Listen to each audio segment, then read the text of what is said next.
এই মুহূর্তে কাকরাইল মোড় থেকে যুক্ত হচ্ছেন সহকর্মী ফাহিম ইউসুফ। ফাহিম, জগন্নাথের শিক্ষার্থীদের অবস্থান কর্মসূচিতে আন্দোলনরতরা কি বলছেন জানাবেন।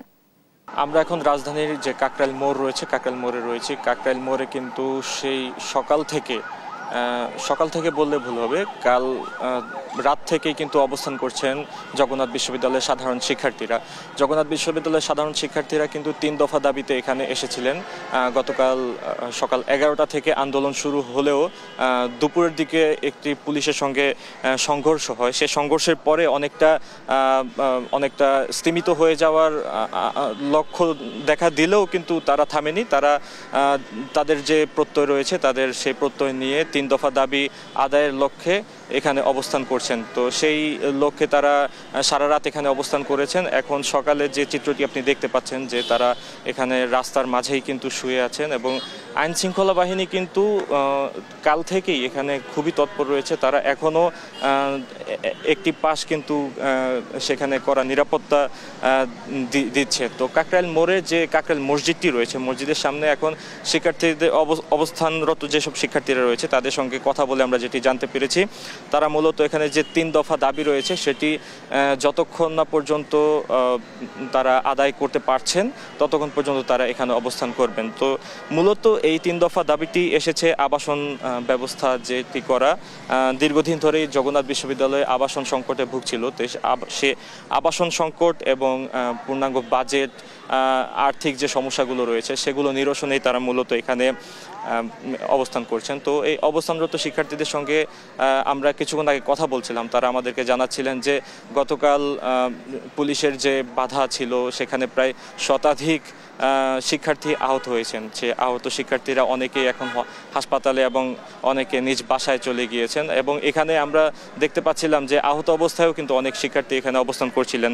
তো তাদের মূলত একটি কথা, যে তারা এই 3 দফা দাবি যতক্ষণ না পর্যন্ত আদায় হবে তারা রাজপথ ছাড়ছেন না। এছাড়া তারা আমাদেরকে জানাচ্ছিলেন যে জগন্নাথ বিশ্ববিদ্যালয়ে যে 2য় ক্যাম্পাসটি হওয়ার কথা রয়েছে সেটি যদি দৃশ্যমান কোনো অগ্রগতি না থাকে তাহলে তারা অনড় থাকবেন তাদের এই দফায়। গতকাল রাতে উপদেষ্টা মাহফুজ আলম তাদের সাথে সাক্ষাৎ করেছিলেন এবং তাদের উদ্দেশ্যে বেশ কিছু কথা বলেছিলেন। তো মাহফুজ আলমের যে আশ্বাস ছিল, সেই আশ্বাস অনুযায়ী প্রধান উপদেষ্টা তাদের সঙ্গে বৈঠক করবেন। তো সেই বৈঠকের নিশ্চিত কোনো সময় ঠিক করা হয়নি, কিন্তু সে আশ্বাস অনুযায়ী তারা রয়েছেন। কিন্তু তারা বলছেন যে শুধু আশ্বাস দিলেই হবে না, যতক্ষণ না পর্যন্ত দৃশ্যমান কোনো অগ্রগতি হচ্ছে ততক্ষণ না তারা এই কাকরাইল মোড় থেকে অবস্থান কর্মসূচি তারা পালন করে যাবেন।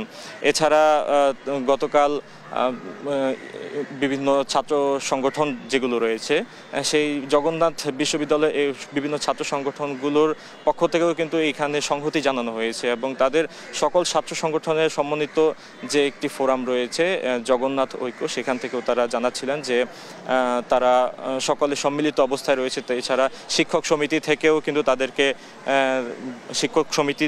থেকেও তাদেরকে সংহতি জানানো হয়েছে। শিক্ষকরাও তাদের পাশে দাঁড়িয়েছেন।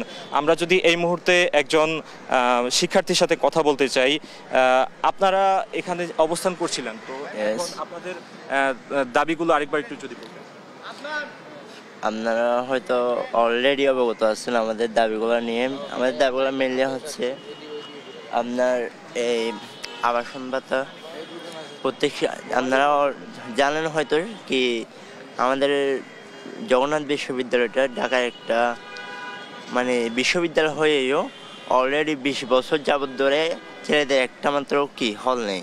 তো সেই হিসেবে এটা অবশ্যই একটা যৌক্তিক দাবি যে ওদের একটা হলের ব্যবস্থা করো, অথবা এর অল্টারনেটিভ কিছু একটা ওয়ে বের করে দেওয়া। তো সেই হিসেবে আমাদের দাবি ছিল যে ভাতাটা 70% ভাতা দেওয়া। তো সেই হিসেবে এটা যৌক্তিক দাবি হিসেবে ধরা যায়। বাট আমরা আমাদের দাবি নিয়ে আসলাম, বাট কালকে তো দেখলেন আমাদের উপর আমাদের উচিত ছিল আমাদের ভয় দেখানো, পুলিশের উচিত ছিল ভয় দেখানো যেতে পারে। আর ওরা লিটারালি আমাদের উপর অলরেডি অ্যাটাকের মতো আক্রমণের মতো করে বসেছে। তো সেই হিসেবে অলরেডি দেখতে পাচ্ছেন আমাদের সবার অনড় অবস্থান। এবং যতক্ষণ না আমাদের দাবিগুলো মেনে নেওয়া হয় ততক্ষণ আমরা এইভাবে অবস্থান করবো।